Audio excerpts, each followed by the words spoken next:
Hello student, आज हम देख रहे हैं केमिस्ट्री का सेकंड लेक्चर कोलाइड जो हमने कल स्टार्ट किया था उसका सेकंड लेक्चर हम देख रहे हैं। ये हम पढ़ रहे हैं सरफेस केमिस्ट्री। सरफेस केमिस्ट्री का में हम तीन चीज़ों की मेन बात करने वाले थे। एक कोलाइड की बात करने वाले थे, एक बात करने वाले हैं कैटेलिस्ट की, उत्प्रेरक की बात करने वाले हैं, एक एडजॉर्प्शन अधिशोषण की बात करने वाले हैं। इसमें हम पहला जो चीज़ देख रहे थे वो देख रहे थे कोलाइड। तो कोलाइड क्या होता है उसके बारे में आपको मैंने बताया था। कोलाइड जो रहता है एक बाईफेजिक मिक्सचर होता है, और ये सबसे पहले बताने वाले वैज्ञानिक जो थे वो थे थॉमस ग्राम। उनने एक क्लासिफिकेशन किया था सब्सटेंस का डिफ्यूजन के बेस पर, विसरण के आधार पर। तो उन्होंने देखा था कि पार्चमेंट पेपर जो रहता है उसमें से कौन डिफ्यूज होकर आर पार गुजर सकता है, ठीक, और कौन नहीं गुजर सकता है। तो जिससे पूरा डिफ्यूजन होकर पूरे के पूरे पार्टिकल आर पार गुजर जाते हैं, उसकी फेज जो उसके पार्टिकल है उसमें जो सॉल्वेंट था, जो लिक्विड पार्ट था और सॉलिड पार्ट था, दोनों आर पार गुजर जाते हैं। वो तो कहलाता है ट्रू सॉल्यूशन, वास्तविक विलयन। जैसे क्या होता है, चाय में शुगर मिली है तो चाय छन्नी से हम छानकर उसको अलग नहीं कर सकते, तो वो तो ट्रू सॉल्यूशन हो गया था। सेकंड हमने जो बात की थी वो बात की थी कौन सा, कोलाइड की बात की थी। कोलाइड क्या होता है, उसमें जो पार्टिकल रहते थे वो थोड़े बड़े रहते हैं, तो वो पार्चमेंट पेपर से, चर्म पत्र से आर पार नहीं गुजरते हैं, ऊपर रह जाते हैं, ठीक। तो उसे हमने क्या बोला था, कोलाइड बोला था। ये थॉमस ग्राम का क्लासिफिकेशन था। लेकिन थॉमस ग्राम का क्लासिफिकेशन ये ज़्यादा दिन तक नहीं चल पाया। उसका रीज़न क्या था, उसका रीज़न ये था कि इसमें क्या होता है, कुछ सब्सटेंस जो थे सॉल्वेंट चेंज होने के कारण, विलायक परिवर्तन के कारण वो अपना बिहेवियर चेंज कर रहे थे। कोलाइड भी बन रहे थे और क्या बन रहे थे, ट्रू सॉल्यूशन भी बन रहे थे। तो ये फेल्ड हो गया था।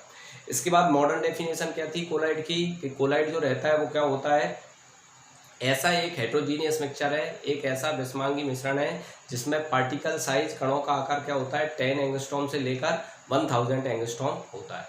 आ रही बात समझ में। ये अपना क्या था, ये अपन ने बात कर ली थी काय की, कोलाइड की मॉडर्न डेफिनेशन। मैंने आपको नैनोमीटर में, माइक्रोमीटर में क्या होता है ये भी बताया था।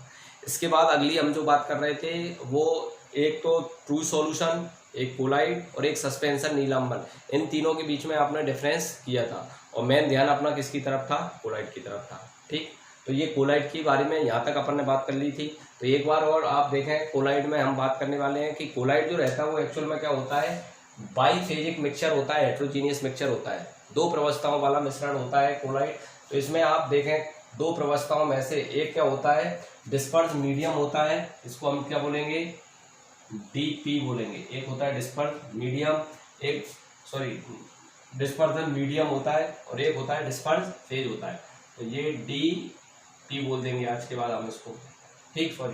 ये डी एम, ये मीडियम, ये डी एम और ये डी पी रहेगा, ठीक। ये परिक्षेपण माध्यम रहता है, ये परिक्षिप्त क्या होती है, प्रवस्था होती है। इसका एग्जाम्पल समझें आप। मान लो मेरे पास क्या है, मेरे पास एक बीकर है, इस बीकर में मेरे पास है मान लो 100 ml क्या है, 100 ml क्या है, मान लो वाटर है, H2 है, 100 ml H2 है। और इस 100 ml H2O में मैं ऐड कर रहा हूँ 1 ml, 1 ml ऑयल ऐड कर रहा हूँ, कोई भी चीज़ ऐड कर सकता हूँ मैं। इसमें 1 ml मैंने क्या कर दिया, ऑयल ऐड कर दिया। तो क्या हो जाएगा, इसमें जो वाटर था वो वाटर जो रहेगा वो तो पूरे में फैला हुआ है, ठीक। तो ये तो क्या हो जाएगा, मीडियम, ठीक। और ये ऑयल जो रहेगा,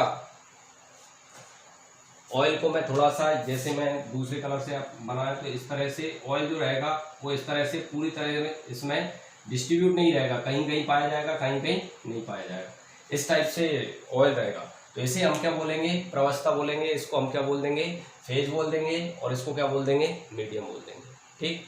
अब इसी का दूसरा नाम क्या है, और आप दूसरा करना चाहें तो ये क्या होती है, सतत होता है, ये सतत कंटिन्यू होता है। और ये क्या होता है, असतत, ये असतत होता है। तो ये इसको सतत फेज भी कह सकते हैं और इसको असतत कह सकते हैं। ये क्या होता है, और दूसरा आप करना चाहें तो नंबर नेक्स्ट आप देखें तो ये मोर अमाउंट में होता है, मोर अमाउंट। और ये क्या होता है, लेस अमाउंट। ये क्या होता है, अधिक मात्रा में होता है, अधिक मात्रा। और ये क्या होती है, कम मात्रा में। आ रही बात समझ। तो क्या होता है, ये कोलाइड जो रहता है वो बाईफेजिक सॉल्यूशन होता है, ठीक, इसमें एक मीडियम होती है और एक क्या होती है, प्रवस्था या फेज होती है। जो कम है वो क्या है, फेज है, और जो ज़्यादा है वो क्या है, मीडियम। क्लियर होगी बात। इसको हम मीडियम भी बोल सकते हैं, कंटिन्यूअस फेज बोल सकते हैं, इसको डिसकंटिन्यूअस फेज बोल सकते हैं, सतत प्रवस्था, असतत प्रवस्था कह सकते हैं। ये मोर अमाउंट में होता है, ये लेस अमाउंट में होता है। आप देख रहे हैं ये पूरी तरह पानी इसमें फैला रहता है और ऑयल के ड्रॉप बीच बीच में रहते हैं। ठीक, अब इस पे हम अगले क्या देखने वाले हैं, क्लासिफिकेशन देखने वाले हैं। ठीक, तो आप इसको एक बार जल्दी से नोट डाउन करें। फिर हम बात कर रहे हैं काय की, क्लासिफिकेशन की, कोलाइड की क्लासिफिकेशन। ठीक, तो नोट करें आप इसको।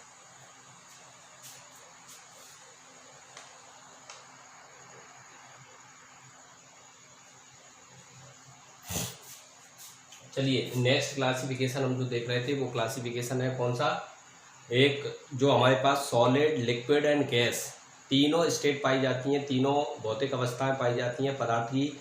उनके आधार पर ये हम काय का, कोलाइड का वो देख रहे हैं कि किस तरह से कोलाइड को बनाया जाता है। तो कोलाइड का क्लासिफिकेशन देख रहे हैं और उसके नेम देख रहे हैं। तो ये मैंने आपको चार्ट बनाया है, इसमें आपको क्या देखना है, जो इम्पोर्टेंट है मैं उतना ही ज़्यादा आपको स्टार लगा दूंगा। ये यहाँ पे हम देखेंगे डिस्पर्स फेज, यहाँ पे देखेंगे प्रवस्था, ये DM का मतलब हो गया मीडियम, माध्यम, और ये उसका कोलाइड का जो नेम रखेंगे हम वो नेम, ये उसके एग्जाम्पल उदाहरण। ठीक, ये इनकी बात करने वाले हैं। तो ये जो मीडियम होता है, माध्यम होता है, ये क्या होता है, ज़्यादा होता है, फेज क्या होती है, कम होती है। कुल मिला के क्या है, ये जो फेज है इसको हम काय में मिलाते हैं, मीडियम में मिलाते हैं। जैसे मैंने आपको अभी एग्जाम्पल दिया था कि वाटर जो था वो ज़्यादा था, हमने उसमें क्या ऐड किया था, ऑयल ऐड किया था। ठीक, तो अब हम सबसे पहले क्या कर रहे हैं, हमारे पास सॉलिड है ज़्यादा, और सॉलिड में क्या मिला रहे हैं, सॉलिड, सॉलिड में सॉलिड मिलाते हैं। तो ये जो कोलाइड का नाम बनता है वो है सॉलिड सॉल्ट, ठोस सॉल्ट होता है। ठोस में ठोस मिलाने के बाद क्या बनता है, सॉलिड सॉल्ट। इसका एग्जांपल होता है कलरफुल ग्लास और एलॉय। ठीक, रंगीन कांच और मिश्र धातुएं। रंगीन कांच आपने देखा होगा कि कांच के बीच में क्या होता है, बीच बीच में अलग अलग प्रकार के क्या हो जाते हैं, कलर आ जाते हैं। ठीक, तो वो क्या हो जाता है, वो क्या होता है, सॉल्ट का काम करता है। तो सॉल्ट का मतलब क्या होता है, कोलाइड ऐसा जरूरी नहीं है कि ये लिक्विड ही हो, कोलाइड कुछ भी हो सकता है, सॉलिड, लिक्विड, गैस किसी भी फॉर्म में पाया जा सकता है। बस कोलाइड के लिए पार्टिकल साइज कितना होना चाहिए, 10 एंगस्ट्रॉम से लेकर 1000 एंगस्ट्रॉम होना चाहिए। ठीक, अब तो इसमें हम जो देख रहे हैं, सॉल्ट में क्या आ जाता है, कलरफुल जो कांच रहता है वो आ जाता है, एलॉय आ जाते हैं, मिश्र धातु आ जाते हैं। आपने स्टोन देखा होगा, पत्थर जो रहता है, जो फर्श पे पत्थर रहता है उस टाइप का आप मान लो, उसमें क्या होते हैं, दो सॉलिड को मिलके बनाया जाता है। इतना ज़्यादा इंपॉर्टेंट नहीं है। ठीक, नेक्स्ट हम बात कर रहे हैं, दूसरा क्या है हमारा, मीडियम क्या है। अभी हमने सॉलिड को किस में मिलाया था, सॉलिड में। अब हम सॉलिड को किस में मिला रहे हैं, लिक्विड में। मतलब लिक्विड क्या है हमारे पास, ज़्यादा है, और सॉल्ट क्या है, फेज जो है वो क्या होती है, कम होती है। तो ये लिक्विड क्या है हमारा मीडियम है, माध्यम है, और सॉलिड क्या कहलाती है, सॉलिड कहलाएगी, फेज कहलाएगी। ठीक, और इसको हम क्या बोलते हैं, सॉल्ट। ये IMP है, मैं इस पर 3 स्टार लगा रहा हूँ। हम ये मान के चलो इस चैप्टर में सबसे ज़्यादा हम किसकी बात करने वाले हैं, सॉल्ट की ही बात करने वाले हैं। ठीक, सॉल्ट की बात करने वाले हैं। तो सॉल्ट जो रहता है आप देख रहे हैं उसमें लिक्विड क्या होगा, ज़्यादा, और सॉलिड क्या होगा, कम, उसे हम बोलेंगे सॉल्ट। सॉल्ट का एग्जाम्पल आप देखें, ऑयल पेंट, वार्निश, दीपावली के टाइम पे हम वो करते हैं तो उसमें लिक्विड ज़्यादा होता है और फाइन पार्टिकल पाए जाते हैं। इंक आपने देखिए, इंक में आप देखें ये लिक्विड होता है और इसमें जो कलर होता है वो बहुत कम होता है। ठीक, एक का एल्यूमिन वाइट वाला पार्ट एक का, ठीक, वो हो गया। फिर स्टार्च हो गया, जिलेटिन हो गया, गम हो गया, अगर अगर हो गया। ठीक, ये जो सॉल्ट रहते हैं ये सब काय के अंतर्गत आ जाते हैं, ये सॉल्ट के अंतर्गत आते हैं। और क्या आता है सॉल्ट के अंतर्गत, Ag, gold, Ag, platinum, gold, mercury, इनके सॉल्ट। तो सॉल्ट के एग्जांपल क्या होते हैं, ज़्यादा होते हैं। और एक्चुअल में इस चैप्टर में हम ज़्यादा जो बात करने वाले हैं वो सॉल्ट की बात करने वाले हैं। अभी मैंने जितने भी अपने कोलाइड देखा, मैं बोल रहा था कि पार्चमेंट पेपर से सेपरेट हो जाता है, तो उसमें मीडियम क्या था, लिक्विड था, और फेज क्या थी, सॉलिड। मतलब हम किसकी बात कर रहे थे, सॉल्ट की बात कर रहे थे। और आगे भी आप देखेंगे चैप्टर में हम इन सब चीज़ों को छोड़कर सॉल्ट की तरफ बात करने वाले हैं। ठीक, क्यों सॉल्ट की बात क्यों कर रहे हैं, क्योंकि ज़्यादातर चीज़ें इसके फॉर्म में होती हैं, इसलिए हम इसकी बात करते हैं, बाकी सब तो देख ही रहे हैं। तो ये क्या हो गया, इसके एग्जाम्पल इंपॉर्टेंट हैं सॉल्ट के। ऑयल पेंट इसका एग्जाम्पल है, इंक इसका एग्जाम्पल है, एक का वो वाइट पार्ट जो रहता है, ठीक, वो इम्पोर्टेंट है। स्टार, जिलेटिन, गम, Ag, प्लेटिनम, गोल्ड, मर्क्यूरी, ये इनके सोल्ट, ये इंपॉर्टेंट होता है। ठीक, कि 4 स्टार लगा दी मैंने। अब अगला हम देखना है सॉलिड को ही हम काय में मिला रहे हैं, सॉलिड को मिला रहे हैं गैस में। हमारे पास क्या है, गैस ज़्यादा है और उसमें क्या ऐड कर रहे हैं, सॉलिड। तो ये क्या कहलाता है, सॉलिड एरोसोल कहलाता है। क्या कहलाता है, सॉलिड एरोसोल। सॉलिड एरोसोल का एग्जाम्पल जो रहता है इतना ज़्यादा इंपॉर्टेंट नहीं है। ये एग्जाम्पल होता है स्मोक, धुआं और डस्ट। सुबह सुबह आप देखते हो कोई आंधी चल रही है, ठीक, वो डस्ट है, स्मोक है, तो उसमें क्या होता है, गैस क्या होती है ज़्यादा, और बीच बीच में उसमें काय के पार्टिकल होते हैं, सॉलिड सॉलिड पार्टिकल होते हैं, तो इसे बोलते हैं सॉलिड एरोसोल, हिंदी में ठोस एरोसोल। ठीक, तो ये स्मोक मतलब क्या होता है, धुआं होता है, और डस्ट मतलब धूल। ठीक, तो ये हो गया। तो आपने क्या किया, अभी आपने सॉलिड को सॉलिड में मिला दिया, सॉलिड को लिक्विड में मिला दिया, सॉलिड को क्या मिला दिया, गैस में मिला दिया। अब हम क्या कर रहे हैं, ऐसा ही काम किसके लिए करने वाले हैं, लिक्विड के लिए करने वाले हैं। इसमें सबसे ज़्यादा जो इम्पोर्टेंट था वो कौन था, सॉल्ट था। आगे बात सुनिए, अब आ जाओ इस पे। अब हम क्या कर रहे हैं, लिक्विड को किस में मिला रहे हैं, सॉलिड में। मतलब सॉलिड क्या होगा, ज़्यादा, और लिक्विड क्या होगा, कम। इसका एग्जाम्पल होता है जेल। इसे हम क्या कहते हैं, जेल कहते हैं, जिसमें सॉलिड ज़्यादा हो, लिक्विड कम हो। इसका एग्जाम्पल क्या होता है, फेमस उदाहरण है दही। उदाहरण होता है इसका, फेमस उदाहरण है दही, कर्ड, चीज़ इसमें आ जाता है, जेली वगैरह जो रहती हैं वो इसमें आ जाता है। दही सबने देखा है, सॉलिड मास क्या होता है उसमें ज़्यादा, ठीक, सफ़ेद पार्ट जो रहता है वो सॉलिड ज़्यादा होता है, और लिक्विड पार्ट क्या होता है, कम। तो उससे आप याद कर सकते हैं जेल को। ठीक, जेल को आप चाहे तो 1 स्टार ले सकते हैं। आ रही बात सुनो, ठीक। अब इसके बाद, जेल के बाद नेक्स्ट हम बात करने वाले हैं किसकी, लिक्विड। और लिक्विड मीडियम भी लिक्विड है और फेज भी लिक्विड है, तो इसको बोलते हैं हम पायस या इमल्सन। इंपॉर्टेंट है, पायस या इमल्सन बोलते हैं। दोनों लिक्विडों का कोलाइड क्या कहलाता है, पायस कहलाता है, इमल्सन कहलाता है। ठीक, मैंने 3 स्टार दिए इसको, मतलब जितने ज़्यादा पॉइंट में जितने ज़्यादा स्टार मिल रहा है उतना ज़्यादा इंपॉर्टेंट है। इसके जो एग्जाम्पल है, मिल्क इसका एग्जाम्पल है, क्रीम इसका एग्जाम्पल है, और बटर इसका एग्जाम्पल है। दूध, क्रीम और बटर, बटर मतलब मक्खन, ये इसके एग्जाम्पल होते हैं। ठीक, इसमें आप देख रहे हैं दूध जो रहता है उसमें वाटर भी मिलता है, उसमें आप देखते हैं घी वगैरह जो मिलता है, वनस्पति घी जो रहता है वो भी वहीं से हमने को प्राप्त होता है। तो दोनों लिक्विडों का क्या होता है, उसमें मिक्सचर होता है, तो इसको क्या बोलते हैं, इमल्सन। इंपॉर्टेंट है इमल्सन। इमल्सन और सॉल्ट, ये दोनों अभी इंपॉर्टेंट है। इसके बाद अगला हम बात कर लेते हैं किसकी, लिक्विड की बात कर लेते हैं। लिक्विड को फिर किस में मिला रहे हैं हम, गैस में। मतलब गैस ज़्यादा है और लिक्विड क्या है, कम है, तो इसमें क्या आ जाता है, इसको हम बोलते हैं एरोसोल। हिंदी में भी क्या बोलेंगे, एरोसोल बोलते हैं। इसका एग्जाम्पल होती है मॉइस्चर, मॉइस्चर जो रहती है, जो धुंध वगैरह बरसात के सीजन में रहती है, वो बोल सकते हो।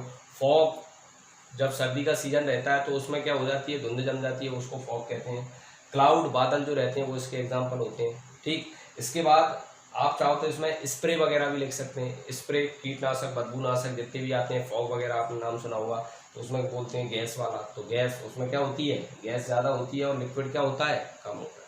ठीक, उसे एरोसोल बोलते हैं। एरोसोल भी थोड़ा इंपॉर्टेंट है, इसको 2 स्टार ले लो आप।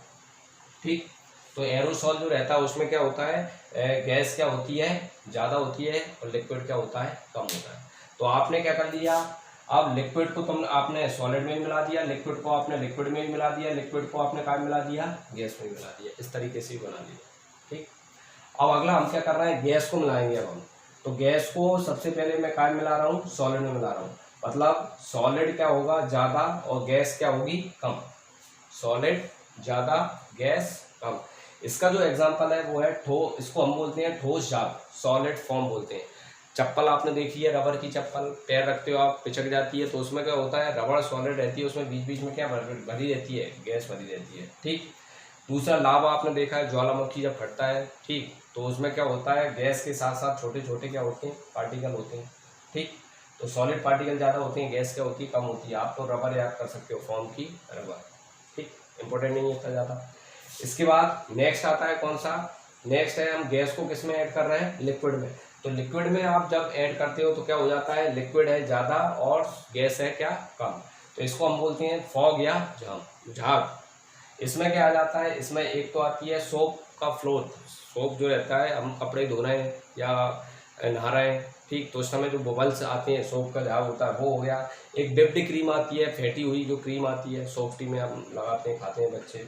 सोडा वाटर जो है वो इसके एग्जांपल हो। सोडा वाटर मतलब कोल्ड ड्रिंक जितनी भी रहती हैं, या पेप्सी, कोका कोला जो भी आप पीते हैं, तो उसमें आप देखते हैं पानी होता है, ठीक, ज़्यादा वाटर होता है और उसमें बीच में बबल्स होते हैं, CO2 के बबल्स होते हैं।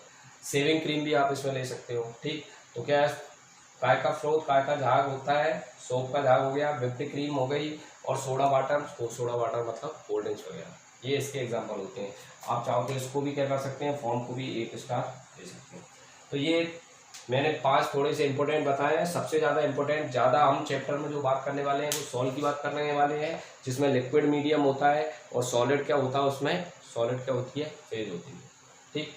इसके बाद हम इम्पोर्टेंट में दूसरे नंबर पे इम्पोर्टेंट, आपने पायस देखा, पायस में 2 लिक्विड को मिला के बनाया जाता है, पायस या इमल्सन होता है, ठीक। तीसरा इंपॉर्टेंट में आपने बात कर ली है किसकी, एरोसॉल इंपॉर्टेंट है, ठीक। एरोसॉल मतलब जिसमें एयर होती है वो एरोसॉल होता है। आगे बात समझ। अब आपने कितने तरीके से कोलाइड बनाया आप देखें जरा, number 1, number 2, number 3, number 4, number 5, 6, 7 और 8 टाइप से बनाया। आपने सभी को 2 फेजों को आपस में मिलाया, लेकिन किसको नहीं मिलाया, नोट करके लिख सकते हो आप, नोट करके क्या लिख सकते हैं, गैस एंड गैस। ये गैस और गैस कोलाइड का फॉर्मेशन नहीं करता है। क्यों नहीं करता है, बिकॉज ये दोनों आपस में मिलकर क्या बनाती है, होमोजीनियस,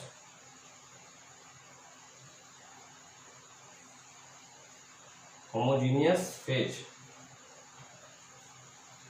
क्या बना देती हैं, ये समांगी अवस्था में रहती हैं। मतलब आपको सेपरेट नहीं देख सकते आप गैस और गैस को मिलाकर। तो आप देख रहे हैं कि गैस क्वेश्चन आता है, गैस और गैस का कोलाइड क्यों नहीं बनता है, कारण उसका क्या है, होमोजीनियस अवस्था होती है, समांगी अवस्था, आप उसको दोनों को अलग नहीं कर सकते। और कोलाइड का नेचर क्या है, कोलाइड का नेचर है कि कोलाइड क्या होता है, हेट्रोजीनियस होता है, विषमांगी होता है। तो तीनों स्टेट को आप मिलाकर, सॉलिड लिक्विड गैस को आपस में मिलाकर कितने कॉम्बिनेशन से कोलाइड बना सकते हैं अपन, 8 कॉम्बिनेशन से बना सकते हैं। 9th वाला जो कॉम्बिनेशन है वो फेल है, गैस और गैस वाला कॉम्बिनेशन क्या है, फेल है, उसका रीजन होमोजीनियस स्टेट होती है। तो ये आपने क्लासिफिकेशन देखा है काय का, और इसके एग्जाम्पल इंपॉर्टेंट होते हैं। एग्जाम्पल आ जाता है कि पायस का एग्जाम्पल क्या है, जेल का एग्जाम्पल क्या होता है, सॉल का एग्जाम्पल क्या होता है, ठीक। तो ये एग्जाम्पल इसके इंपॉर्टेंट होते हैं, ये पेपर में आ जाते हैं, ठीक। अब हम ये क्लासिफिकेशन हो गया, इसको आप अच्छे से नोट डाउन करें। फिर नेक्स्ट हम क्लासिफिकेशन देख रहे हैं इसका on the basis of medium, medium के आधार, जल्दी लिखें।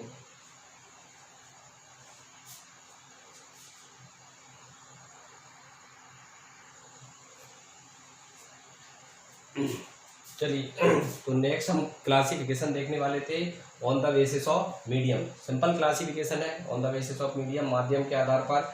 मतलब जो मीडियम है, जो ज़्यादा मात्रा में होता है कोलाइड में, तो उसके आधार पर उसका नाम रखा हो जाता है, बस और कुछ नहीं।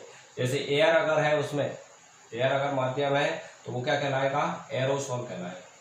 एयर अगर मीडियम के फॉर्म में है तो एरोसॉल कहलाएगा कोलाइड का नाम। एल्कोहल अगर मीडियम है तो क्या कहलाएगा, एल्कोसॉल कहलाएगा, ठीक, एल्कोसॉल कहलाएगा। एयर अगर एल्कोहल है तो। दूसरा बेंजीन है तो क्या कहलाएगा, बेंजोसॉल कहलाएगा, ठीक। बेंजीन है तो क्या कहलाएगा, बेंजोसॉल।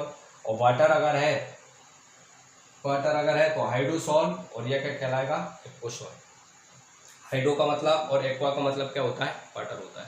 तो हाइड्रोसॉल कहलाएगा या एक्वासॉल कहलाएगा। तो ये मीडियम के आधार पर क्लासिफिकेशन होता है। एयर है तो क्या रहेगा, ये कोलाइड का नेक्स्ट क्लासिफिकेशन है on the basis of medium, माध्यम के आधार पर, जिसमें आप देख रहे हैं एयर है तो एयर को एरोसॉल, एल्कोहल है एल्कोसॉल, बेंजीन है बेंजोसॉल, और वाटर है तो एक्वासॉल या हाइड्रोसॉल।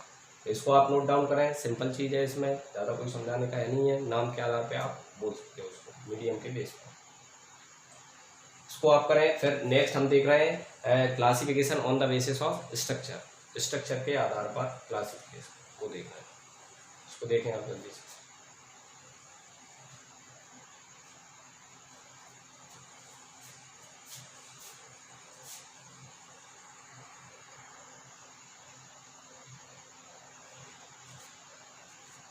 चलिए, अब नेक्स्ट क्लासिफिकेशन हम देख रहे हैं कोलाइड का on the basis of structure, संरचना के आधार पर। तो स्ट्रक्चर के बेस पे हम बात करें तो सबसे पहला होता है कोलाइड मल्टी मॉलिक्यूलर।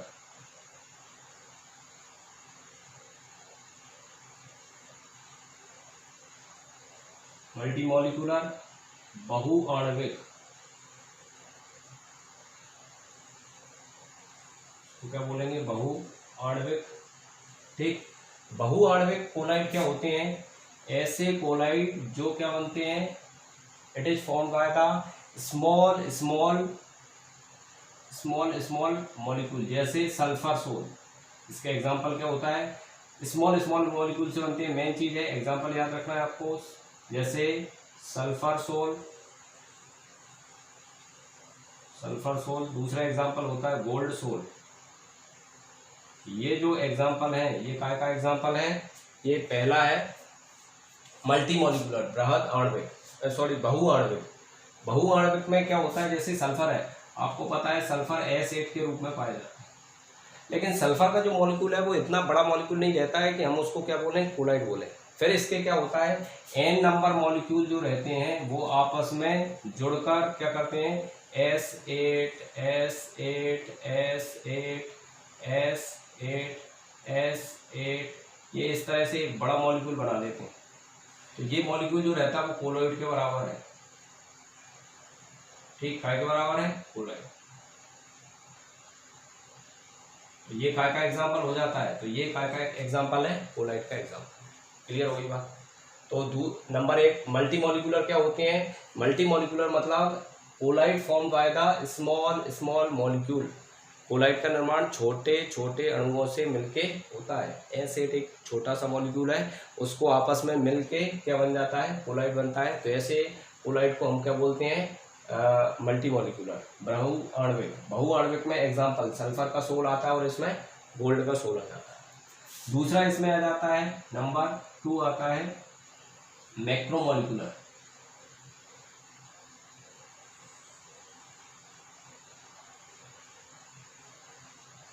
मैक्रोमॉलिक्यूलर बृहद आणविक।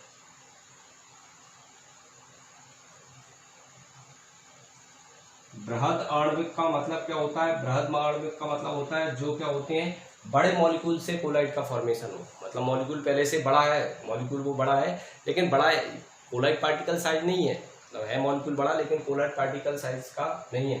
तो मैक्रो मॉलिक्यूल में क्या जाते हैं, आप जैसे देखें रबर का वो देख सकते हो, रबर का कोलाइड दे सकते हो, स्टार्च, स्टार्च का, जिलेटिन का, गम का। ठीक, स्टार्च, जिलेटिन, गम, ये सब काय में आ जाते हैं, मैक्रो मॉलिक्यूलर में आ जाता है। ग्लाइकोजन भी आ जाएगा इसी में, अगर अगर जो रहता है वो भी इसमें ही आ जाता है। ठीक, तो इसमें क्या होता है, इसमें स्टार्च के जो मॉलिक्यूल हैं, जैसे n number of starch,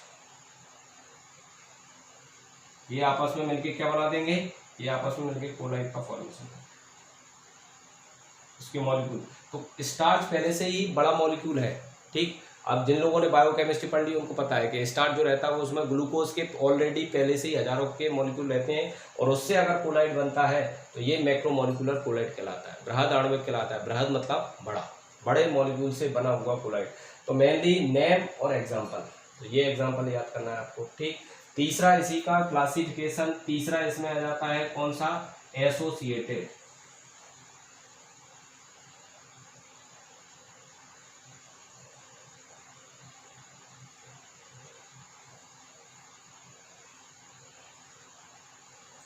associated संगुणित,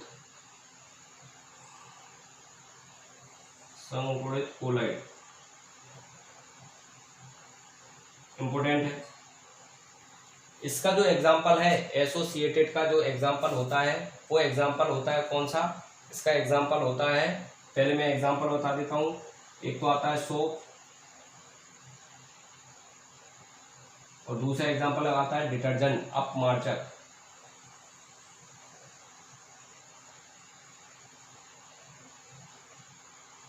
ठीक, तो सोप और डिटर्जेंट क्या होते हैं, एसोसिएटेड कोलाइड के एग्जांपल होते हैं। अब ये एसोसिएटेड कोलाइड जो रहते हैं, संगुणित कोलाइड क्या होते हैं, उनके बारे में हम बात कर रहे हैं। ठीक, थोड़ा इसमें इंपोर्टेंट भी है तो उसकी हम बात कर रहे हैं, एसोसिएटेड कोलाइड।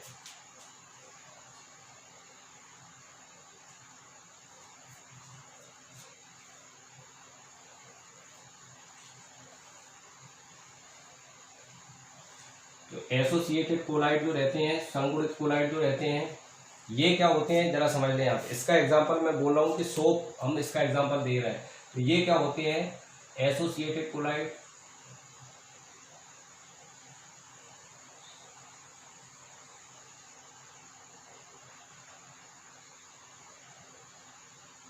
संगुणित, ठीक। ये क्या होते हैं इन लो कॉन्सेंट्रेशन, काय में लो कॉन्सेंट्रेशन, लो कॉन्सेंट्रेशन पे, लो कॉन्सेंट्रेशन पे ये काय का काम करते हैं, ये काम करते हैं इलेक्ट्रोलाइट का।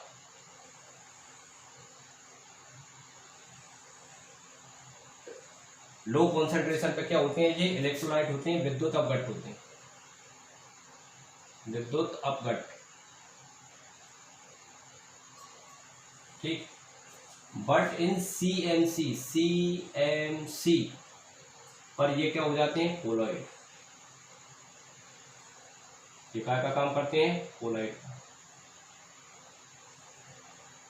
क्रांतिक मिसेल सांद्रता, इसको क्या बोलते हैं, सीएमसी का मतलब होता है क्रिटिकल मिसेल कॉन्सेंट्रेशन, सेल।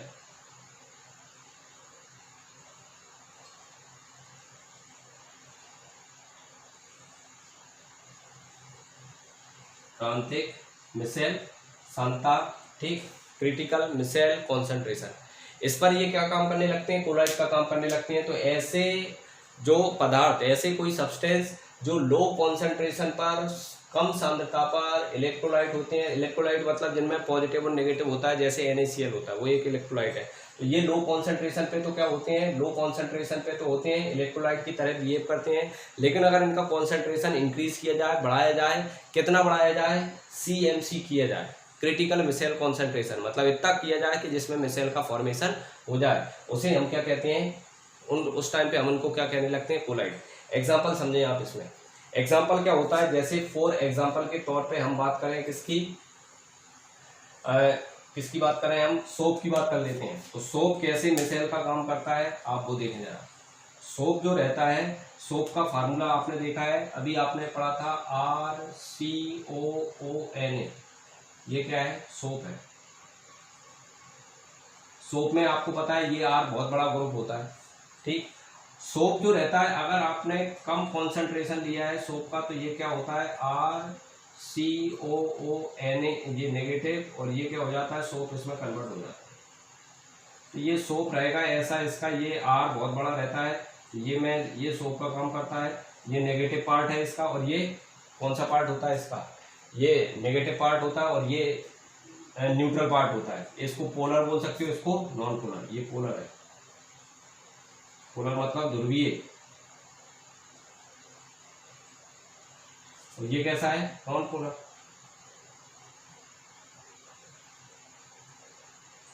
ये अध्रुवीय होता है, आ रही बात समझ। तो ये जो सोप था, ये इसका मैंने स्ट्रक्चर ऐसा बना दिया, ये इसका मुंह हो गया, ये इसकी टेल हो गई, ये पूंछ हो गई इसकी, ठीक। तो साबुन जो रहता है, सोप जो रहता है, वो क्या होता है, लो कॉन्सेंट्रेशन। जैसे फॉर एग्जांपल के तौर पे आपको बहुत सारे कपड़े धोने हैं, अब बहुत सारे कपड़े, मान लो 10 जोड़ कपड़े धोने हैं आपको, तो 10 जोड़ कपड़े धोने के लिए आप जो उसमें सोप लगा रहे हो या डिटर्जेंट लगा रहे हो, वो अगर आपने कम मात्रा में लगाई तो आप कपड़े नहीं धो सकते। 10 जोड़े कपड़े धोना है तो उतना जो रिक्वायरमेंट सोप है या उसमें डिटर्जेंट डलता है उतना डालना पड़ेगा, तभी जाके वो क्लीन होते हैं। कैसे क्लीन होते हैं वो भी हम सोप की मैकेनिज्म भी देख रहे हैं यहाँ पे।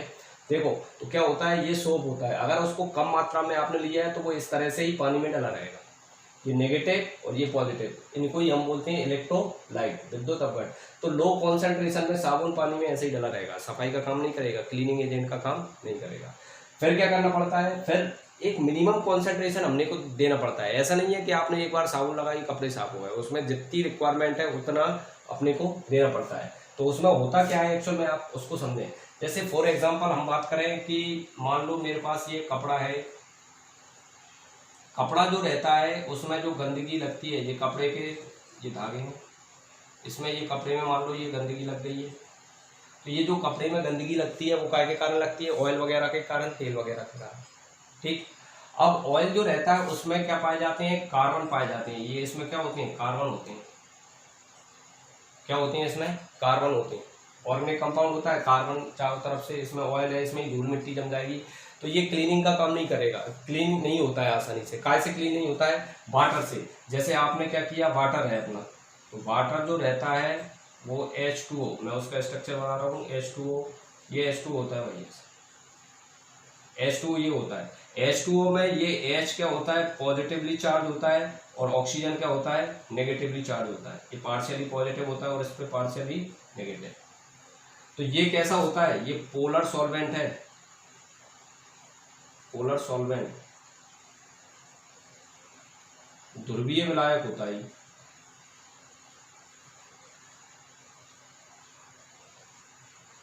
ध्रुवीय विलायक होता है। ध्रुवीय विलायक क्यों बोलते हैं वाटर को, क्योंकि इसमें क्या होते हैं, ये पार्शियली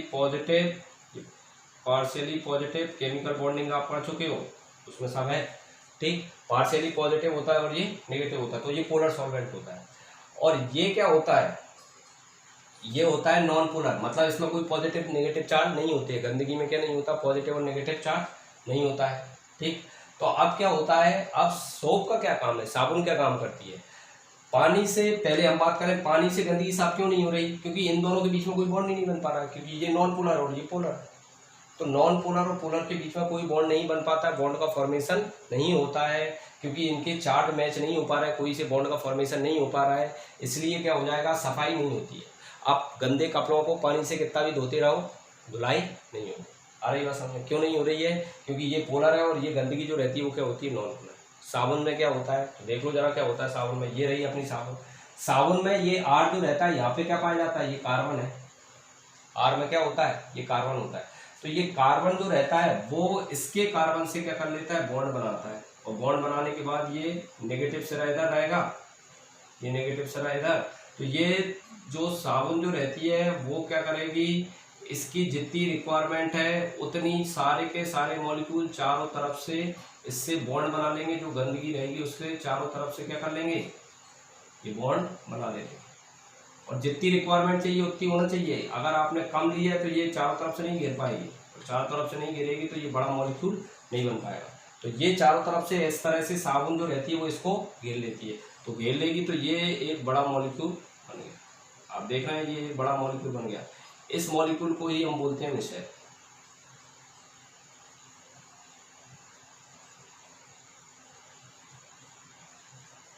ये जो मिसेल है ये क्या होता है, ये कोलाइड पार्टिकल के बराबर है। तो आप देख रहे हैं क्या हो रहा है, पहले मैं आपको ये समझा दूं। तो साबुन जो रहती है, सोप जो रहती है, लो कॉन्सेंट्रेशन में छोटे छोटे मॉलिक्यूल हैं, इलेक्ट्रोलाइट की तरह डले रहते हैं, लेकिन ज़्यादा एक आपने कम साबुन लगाई तो एक दो ही बन पाएंगे, ये बड़ा पार्टिकल बन ही नहीं पाएगा। तो आपने जब ज़्यादा साबुन लगाओगे तो ये बड़ा मॉलिक्यूल बन जाता है, इसे हम मिसेल बोलते हैं, या फिर क्या बोलते हैं, एसोसिएटेड कोलाइड, ठीक। तो ये कब होता है, सीएमसी पर। सीएमसी का फुल फॉर्म क्या है, क्रिटिकल मिसेल कॉन्सेंट्रेशन। सीएमसी पर जाके क्या हो जाता है, इसका फॉर्मेशन हो जाता है। तो ये मॉलिक्यूल के, बड़े मॉलिक्यूल का फॉर्मेशन हो गया। ये मिसेल जो है ये क्या बन जाती है, कोलाइड है, ये कोलाइड का फॉर्मेशन हो गया पार्टिकल का। अब ये गंदगी कैसे साफ होगी वो भी आप समझ लो थोड़ा। ये वाटर जो था, इसमें मिसेल में कभी कभी पहले ये क्वेश्चन दिया जाता है कि इसमें पोलर सिरा कहाँ है, तो अंदर की साइड है, सॉरी नॉन पोलर कहाँ है, अंदर की साइड। ये नॉन पोलर सिरा इधर से जुड़ गया, पोलर की सिरा कौन सा है, बाहर की साइड। ध्रुवीय सिरा कहाँ है, बाहर, अध्रुवीय कहाँ है, अंदर की साइड। तो अब इन दोनों का मेल नहीं हो रहा था, लेकिन अब क्या है देखो जरा, हाइड्रोजन जो है वाटर का वो क्या होता है, पॉजिटिव, और जो मिसेल है वो क्या हो जाता है, नेगेटिव होता है। मिसेल में ये क्या होता है, नेगेटिव। तो इनके बीच में क्या होता है, बॉन्ड का फॉर्मेशन हो जाएगा, अट्रैक्शन का बॉन्ड अपने आप बन जाएगा, वाटर के मॉलिक्यूल के बीच में और सोप के मॉलिक्यूल के बीच में। जैसे ही ये बॉन्ड बनेगा तो आप देख रहे हैं वाटर बाहर जाएगा, वाटर को कौन खींचेगा, वाटर किसको खींचेगा, ये सोप जो बन थी उसको खींचेगा, ठीक। इसको खींचेगा तो क्या कर देता है ये मॉलिक्यूल, अब वाटर बाहर जाएगा, वाटर के साथ सोप बाहर जाएगा, सोप किससे जुड़ गया है, गंदगी जो थी उससे जुड़ गया, तो गंदगी भी बाहर कर जाती है। तो इस तरह से क्लीनिंग एजेंट का काम करता है। ये साबुन की मैकेनिज्म भी होती है, साबुन की क्रियाविधि भी होती है, ठीक। साबुन या डिटर्जेंट किस तरह से वर्क करते हैं वो भी मैंने आपको बता दिया, बायोकेमिस्ट्री में आपने नहीं पढ़ा था, यहाँ पे मैंने आपको बता दिया। तो ये सोप की मैकेनिज्म है। अच्छा, ये जो सोप है इसका जो वर्क है, कार्य है, वो क्या कार्य कहलाता है, इसका कार्य कहलाता है इमल्सिफाइंग एजेंट का कार्य। का काम कहलाती है इमल्सिफाइंग एजेंट, पायसी कारक, पायसी कारक।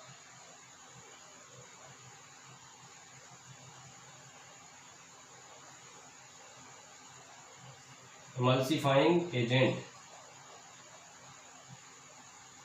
ये किसका काम करता है? इमल्सिफाइंग एजेंट का काम करता है कौन? सोप। इमल्सिफाइंग एजेंट मीन्स क्या होता है? क्या होता है इमल्सिफाइंग एजेंट? इमल्सिफाइंग एजेंट पाइसी कारक होता है। दो जो लिक्विड पहले नहीं मिल रहे थे, कौन नहीं मिल रहा था पहले? वाटर और ऑयल, जो इसमें गंदगी और ये ऑयल था, ये आपस में नहीं मिल रहा था, ये आपस में नहीं मिल रहे थे। लेकिन सोप ने क्या काम किया? सोप ने कुछ नहीं किया, इसके बीच में आ गया, वाटर के और ऑयल के बीच में आ गया साबुन, और उन दोनों को क्या कर दिया? मिलाने का काम किया है। तो इमल्सिफाइंग एजेंट का मतलब क्या होता है? पाइसी कारक का कार्य क्या होता है? दो इमिसिबल लिक्विड को मिसिबल करना, दो न मिलने वाले लिक्विड को मिलाना, ये काय का काम होता है? पाइसी कारक का काम होता है, पाइसीकरण का काम होता है। तो ये एसोसिएटेड कोलाइड, ये 3rd नंबर का जो एग्जांपल हम देख रहे थे, क्लासिफिकेशन देख रहे थे, स्ट्रक्चर, उसमें थोड़ी ये बात आ गई और ये थोड़ी इंपॉर्टेंट बात है। तो एसोसिएटेड कोलाइड का एग्जांपल कौन होता है? डिटर्जेंट और सोप। एसोसिएटेड कोलाइड में क्या याद करना है? लो कॉन्सेंट्रेशन पे इलेक्ट्रोलाइट है, ऐसे ही डले रहेंगे, लेकिन सीएमसी पर, CMC critical micelle concentration, Hindi में क्रांतिक मिसेल सांद्रता, जितनी रिक्वायरमेंट है उतनी रिक्वायरमेंट उसमें अपन ने सोप या डिटर्जेंट की दी है। तो ये काय का काम करता है? कोलाइड का। ये मिसेल मतलब क्या बन गया? कोलाइड।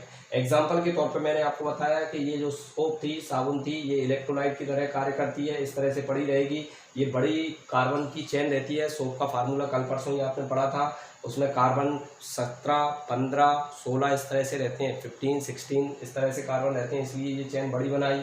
ये पोलर सिरा होता है, ये नॉन पोलर सिरा होता है। और ये क्या होता है? जो गंदगी थी अपना, जो सीवेज वगैरह रहता है, गंदगी जो रहती है, उसके जो हाइड्रोकार्बन है, ऑयल वगैरह के जो कार्बन रहते हैं, उनसे ये बॉन्ड बना लेता है। और इधर क्या होता है? पोलर सिरा बाहर हो जाता है। पोलर सिरा किससे बॉन्ड बना लेता है? वाटर से बाहर बॉन्ड बना लेता है। और ये वाटर बाहर जाता है, इससे क्या आता है? जो सोप है वो बाहर आता है, और इससे जो गंदगी है वो रिमूव हो जाती है। और नोट करके आप नीचे क्या लिखेंगे कि सोप क्या करता है? Work as a emulsifying agent, पाइसी कारक का काम करता है। पाइसी कारक क्या होता है? ये स्टेबलाइज करता है टू इमिसिबल लिक्विड को, दो न मिलने वाले द्रवों को आपस में मिलाने का कार्य करता है। आप इसे एक बार अच्छे से देखें और नोट डाउन करें, इंपॉर्टेंट बात है।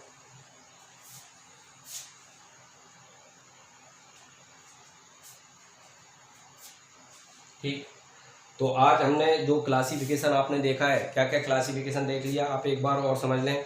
नंबर 1, मैंने आपको आज जो इम्पोर्टेंट बात बताई है कि कोलाइड जो रहता है उसमें 2 फेज होती हैं, 2 प्रवस्थाएं होती हैं, एक मीडियम होता है और एक क्या होती है? फेज होती है। ठीक, एक ज़्यादा मात्रा में होता है, एक कम मात्रा में होता है। और उसके आधार पर आपने 8 तरह से एक तो कोलाइड बना लिया, ये बात हमने कर ली। दूसरी हमने बात क्या कर ली इसमें? दूसरी ये बात करी कि मीडियम अगर होता है, इसमें भी आपने ये देखा कि इमल्सन इंपॉर्टेंट था, सॉल इंपॉर्टेंट था, एरोसॉल इंपॉर्टेंट था, ये 3 तो ज़्यादा इंपॉर्टेंट थे ही। ठीक, और जेल भी थोड़ा सा इंपॉर्टेंट था। सबसे ज़्यादा इंपॉर्टेंट क्या था? सॉल। तो सॉल के ऊपर हम डिटेल में कल बात करने वाले हैं। इसके बाद आपने मीडियम की बात कर ली, मीडियम के बेस पे क्या होता है? एरोसॉल। ठीक, क्या होता है ये देख लिया, एयर है तो एरोसॉल, बेंजीन है बेंजोसॉल, एल्कोहल है एल्कोसॉल, वाटर है तो हाइड्रोसॉल या एक्वोसॉल। इसके बाद नेक्स्ट हम जो क्लासिफिकेशन देख रहे हैं वो क्लासिफिकेशन काय के आधार पर था? स्ट्रक्चर के आधार पर। एक आपने देख लिया मल्टी मॉलिकुलर, एक मैक्रोमोलिकुलर, और एक देखा है एसोसिएटेड कोलाइड। ये एसोसिएटेड कोलाइड क्या है? इंपॉर्टेंट है। ठीक, और इसमें आपने सोप की मैकेनिज्म भी देख लिया। ठीक, तो ये सेकंड लेक्चर था कोलाइड का। अब कल हम थोड़ी सी सबसे पहले बात करेंगे इनमें से एक इमल्सन की बात करेंगे, कितने टाइप के इमल्सन होते हैं, और इमल्सन के बाद फिर हम बात करने लगेंगे किसकी? सॉल की बात करेंगे, जो कि इम्पोर्टेंट है। फिर पूरा सॉल ही सॉल चलने वाला है कोलाइड। आपको जो पढ़ाया गया है उसको कृपया करके, जो एग्जाम्पल हैं वो इम्पोर्टेंट होते हैं कंपटीशन के हिसाब से, और 12th के हिसाब से भी क्या इंपॉर्टेंट होते हैं, एग्जाम्पल जो आते हैं वो इम्पोर्टेंट है। तो आप इनको एग्जाम्पल को एग्जैक्ट याद करें। ठीक, इसमें आपको कोई भी दिक्कत हो तो आप मेरे को ग्रुप पे जाके पूछ सकते हैं। कोई भी चीज़ समझ में नहीं आती है, बोर्ड अपना छोटा है, ठीक, लॉकडाउन चल रहा है, तो मेरे पास लिखने के लिए इतनी ही जगह रहती है, तो आप उसमें अगर कोई भी शब्द में समझने में दिक्कत आती है तो आप मेरे से ग्रुप में पूछ सकते हैं, तो मैं आपको बिल्कुल क्लियरली वहाँ पर हम बात कर सकते हैं। आप इसको अच्छे से नोट डाउन करें और कल आप इसको याद करके रखें, इसके बाद ये आगे की चीज़ें समझ में आ पाएंगी। जब तक के लिए जय हिंद, जय भारत।